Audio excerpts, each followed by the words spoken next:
안녕하세요. 행복한 식물 집사입니다. 최근 일이 많이 바빠져서 영상 업데이트가 조금 늦었는데요. 지난번 영상에서 영양제에 대한 댓글을 굉장히 많이 받았습니다. 많은 분들께서 제가 어떤 영양제를 쓰는지 궁금해 하셨는데요. 그래서 오늘 제가 사용하고 있는 영양제를 공개할까 합니다. 저도 아직 식물을 키운 지 얼마 되지 않았기 때문에 유튜브나 인터넷으로 많은 정보를 접하면서 식물을 키우고 있는데요.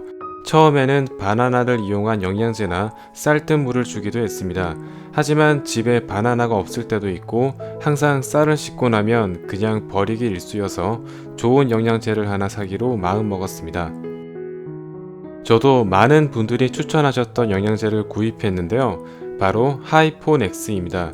작년 11월에 구입해서 지금까지 쭉 잘 사용하고 있습니다. 특히 이 영양제를 사용한 뒤로 효과를 많이 보고 있는데요.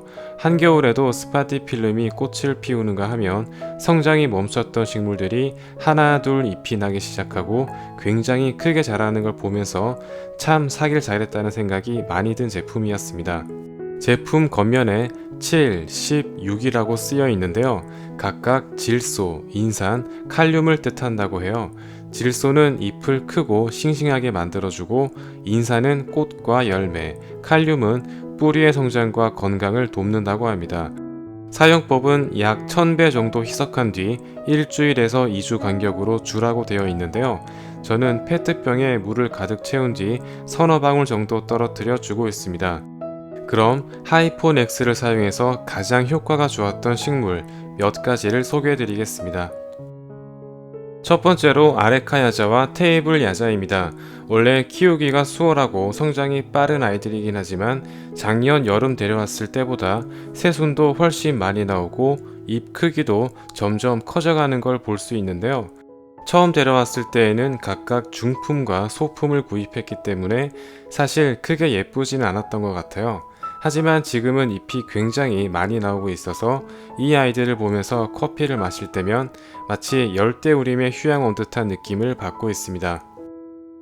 두 번째로 칼라데아 진저입니다. 칼라데아가 워낙 키우기 까다로운 식물 중 하나인데요. 특히 진저의 잎이 계속 타기만 해서 이대로 또 죽는가 싶었지만 꾸준히 영양제를 주다 보니 이렇게 제 손바닥만한 잎이 나오기 시작했습니다. 봄을 맞이해서 군데군데 새촉도 올라오고 있는데요. 벌써 화분을 갈아줘야 하는 생각이 드는 것 같습니다. 칼라데아가 좋아하는 계절이다 보니 영양제를 더 줘야 될 것 같습니다. 세 번째로 아이비입니다. 아이비도 키우기 쉬운 식물 중 하나인데요. 사실 이 두 개의 화분 중 이 녀석만 영양제를 주고 키우고 있었습니다. 이 아이는 다른 곳에 있다가 자리를 옮긴 아이인데요. 확실히 영양제 때문인지 아니면 자라는 환경이 달랐기 때문인지 성장 속도의 차이가 확연히 다른 걸 보실 수 있으실 거예요. 아무래도 환경 차이를 무시할 수는 없겠지만 영양제의 도움이 어느 정도 컸다고 볼 수 있을 것 같습니다. 네 번째로 스프라이트 벤자민입니다. 무늬잎이 너무 마음에 들어서 데려온 아이인데요. 처음 집에 오자마자 잎이 계속 떨어지길래 그냥 또 죽는가 싶었습니다. 하지만 영양제를 꾸준히 준 결과 한겨울에도 잎이 나기 시작했는데요. 봄을 맞이해서 그런지 훨씬 크고 싱싱한 잎들이 계속 나오고 있는 중입니다. 지금은 처음 데려왔을 때보다 훨씬 풍성해져서 이대로만 쭉 성장해 주었으면 하는 바람입니다. 마지막으로 크로톤입니다. 크로톤 역시 성장이 멈춰있던 아이였는데요. 영양제 때문만은 아니겠지만 최근 8개 정도의 잎이 나기 시작하더니 이렇게 폭풍 성장했습니다. 지금도 줄기 여러 곳에 새순이 나오고 있는 모습인데요. 역시 가장 예쁜 식물은 잘 자라는 식물이 아닐까요?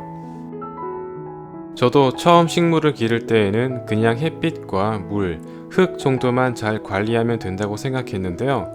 사람들도 비타민C나 오메가3를 챙겨 먹듯이 식물에게도 영양제는 필수 요소가 아닐까 생각됩니다. 특히 오래된 흙일수록 흙 속의 영양이 다 빠져나가기 때문에 더더욱 필요하다고 볼 수 있는데요. 여러분들도 성장이 멈춰 있거나 새 잎이 잘 나지 않는다면 영양제를 한번 타서 주시는 건 어떨까요? 다만 너무 자주 주는 것은 오히려 독이 될 수 있으니 일주일이나 2주 정도에 한 번 정도 주시면 좋을 것 같습니다. 행복한 식물 집사에서는 여러가지 식물 이야기를 들려드리고 있습니다. 영상이 재미있으셨다면 구독과 좋아요도 부탁드리겠습니다. 여러분들도 식물과 함께 행복한 순간 보내세요.